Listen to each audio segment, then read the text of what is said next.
মেহেরিন ম্যামকে রাষ্ট্রীয় সম্মাননা দিয়ে যদি দাফন করা হতো তাহলে এই রাষ্ট্রের কি ক্ষতি হইতো?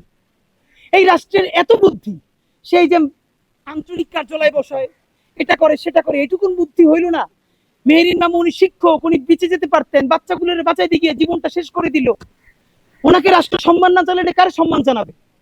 দেখেন, তাকে রাষ্ট্রীয় সম্মাননাও দেওয়া হয় নাই, একজন উপদেষ্টাও তার কবরে গিয়া তার জানাজায় গিয়ে উপস্থিত হইতে পারে নাই। এই রাষ্ট্র আমরা কবে বানাবো? এটা আমাদের জন্য লজ্জা। তো রাষ্ট্র এখন কি করবে আমরা জানি না। আপনাদেরকে বলি আরো একটা ভুল তারা কি করেছে।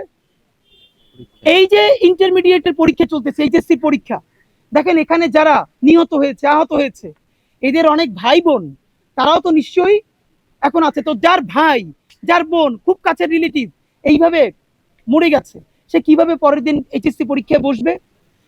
একদিকে সে শোক দিবস ঘোষণা করেছে, অন্যদিকে সে পরীক্ষা চালায়। এই যে আমলাতন্ত্র, এই যে বুইরাদেরকে দেখতে পারি না, কারণ জন্ম নিছে বহু আগে, আমলাতন্ত্র দিয়ে রিটায়ারমেন্টে গেছে, এরপরে আবার এসে যোগ দিছে, বুদ্ধি তো আগের কালের। আর ভাই এখন ডিসিশন নিতে হয় 5 মিনিটে, এখন অফিসিয়ালি সেট আপ কইয়া তারপরে চা খাবেন, বিস্কিট খাবেন, মিটিং করবেন, এই দিন নাই। এখন হোয়াটসঅ্যাপে গ্রুপ করলে মানুষ 1 মিনিটে সিদ্ধান্ত নেয়, গুরুত্বপূর্ণ ডিসিশন নেয়।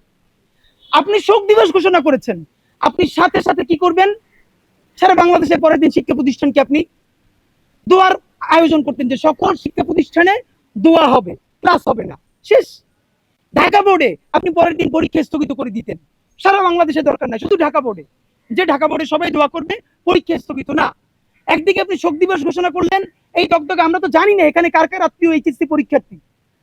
এইটা আমরা সবাই মিলে রাত্রিরে কথা বলতে বলতে রাত্রির 3টের সময় সিদ্ধান্ত আসলো, পরীক্ষা 10টায়, সকাল 8:30টায় ওয়েবসাইটে নির্দেশনা আসলো। এটা কি ভাই?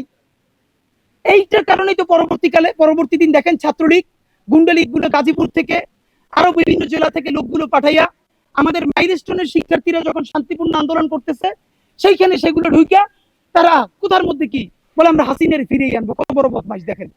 গালাগালি অনেকবার তওবা করি, করবো না, ছাইড়ে দিতে চাই। নিজেরও ছেলে হইছে, এখন তো একটা বয়স আসছে, গালাগালির তো একটা পর্যায়ে আছে, কিন্তু গালি তো না দিলেও এখন গুণ হয়, এমন পর্যায়ে আসছে। মানুষ কাছে মই রোগ আছে ঘর পড়ার মধ্যে আলু পোড়া দিতে, হাসিনের ফিরিয়ে আনবে। হাসিনা তোর জায়গা মতো ঢুকিয়ে দেওয়া দরকার ছিল সাথে সাথে। আমরা নিজেরা শিক্ষা সচিবের পদত্যাগ চাইছি, পদত্যাগ করানো হয়েছে, সবাই মিলে সচিবালয়ের মধ্যে ঢুকছে। কিরে ভাই, আর এই সরকার ভালো হয়েছে, মব মব করে না, এখন তো নিজেরাই সবচেয়ে বড় মবের শিকার। শিক্ষা মন্ত্রণালয় সেখানে গিয়া পিটিপিটি করতেছে। 6 দফা মাইলস্টোনের শিক্ষার্থীরা দিছে, সরকার 6 দফায় মেনে নিছে।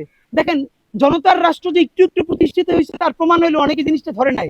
2জন উপদেষ্টা, শিক্ষা উপদেষ্টা, আইন উপদেষ্টা মাইলস্টোনে গেলেন, 9 ঘন্টা অবরুদ্ধ করে রাখা হয়েছে। আমি তো মনে করি এটা জনতার বিজয়।